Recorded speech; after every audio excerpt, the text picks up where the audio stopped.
Dans cette vidéo, je vais te partager 6 erreurs que tu vas probablement faire si tu débutes en tant que freelance WordPress et que moi-même j'ai faites. Ces 6 erreurs, si tu les évites, tu vas littéralement gagner des mois et même des centaines d'euros au final. Si tu veux aller plus loin sur WordPress et sur le freelancing WordPress, regarde dans la description, j'ai énormément de ressources qui vont te plaire. J'ai un quiz complet qui va t'aider à établir le tarif que tu dois facturer pour le prochain site de ton client. J'ai plein de checklists, une checklist administrative, une checklist de la vitesse, une checklist de la sécurité de ton site WordPress.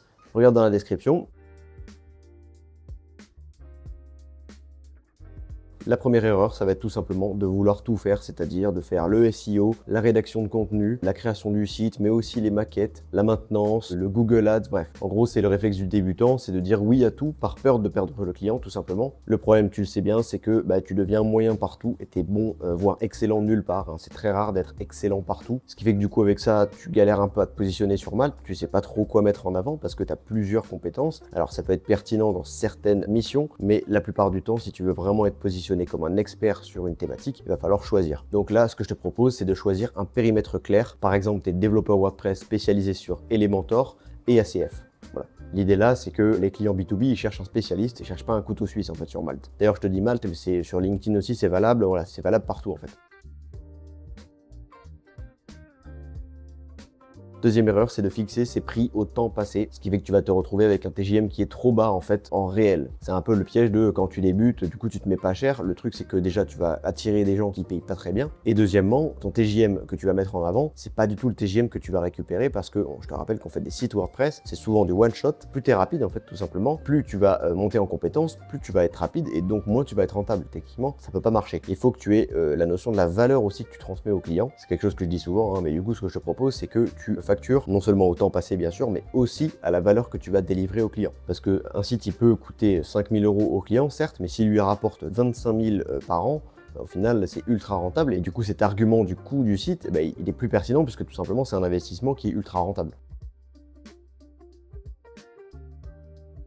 L'erreur numéro 3, celle que j'ai faite pendant des années, c'est tout simplement de ne pas avoir un process clair, de ne pas avoir des scopes définis. En gros, tu n'as pas de brief structuré et tu mets pas en place un scope défini dès le début de la mission, ce qui fait que tu te retrouves avec des allers-retours qui sont interminables, un projet qui dure 250 ans alors qu'il devrait en durer 2 mois, même pas. Tu te retrouves avec du scope creep, donc c'est un scope qui n'arrête pas d'augmenter parce que c'est des petits ajouts mis bout à bout qui au final font un projet qui est beaucoup plus gros que ce qui était prévu de base, sans pour autant que tu l'aies facturé davantage, et bien sûr du stress. Si le client il sait pas vraiment ce qu'il veut, c'est justement ton taf d'être prescriptif et de faire un devis qui est très détaillé en amont et comme ça du coup tu mets au maximum un périmètre clair pour éviter tous ces désagréments. Donc là ce que je te propose c'est un process qui est clair, c'est-à-dire que tu as un brief, tu as un devis qui est très clair, tu travailles sous jalon, donc c'est-à-dire tu vas commencer à faire un site par exemple en local, tu fais un premier point avec ton client lorsque tu as livré par exemple une première version de la homepage, voilà, tu détermines vraiment en amont ce que tu vas faire pour éviter que ça parte dans tous les sens. Ça inspire confiance et ça te protège au final, donc c'est tout bénef.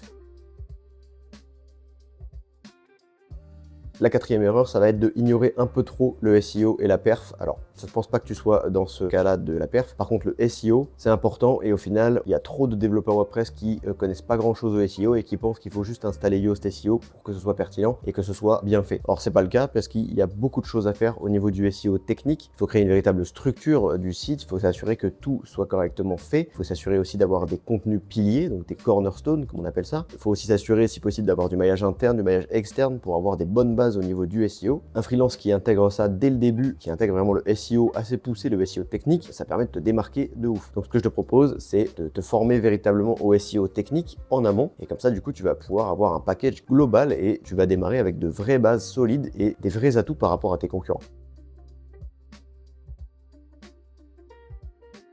L'erreur numéro 5 que j'ai souvent remarqué, c'est que tu ne construis pas assez ta visibilité en ligne. En gros, tu fais des sites pour les autres, mais tu prends pas assez de temps pour créer ton propre site, ton propre portfolio Malte et ton propre profil LinkedIn aussi. Du coup, tu perds littéralement des euros parce que tu passes à côté de pas mal de clients. C'est important, notamment quand tu as des périodes de creux, que tu n'as pas vraiment de taf ou que tu es en attente en fait de tes devis que tu as renvoyés. Tu travailles sur ton propre profil Malte pour l'entretenir, pour l'enrichir et comme ça, tu vas pouvoir obtenir des clients plus facilement et mieux remonter dans l'algo.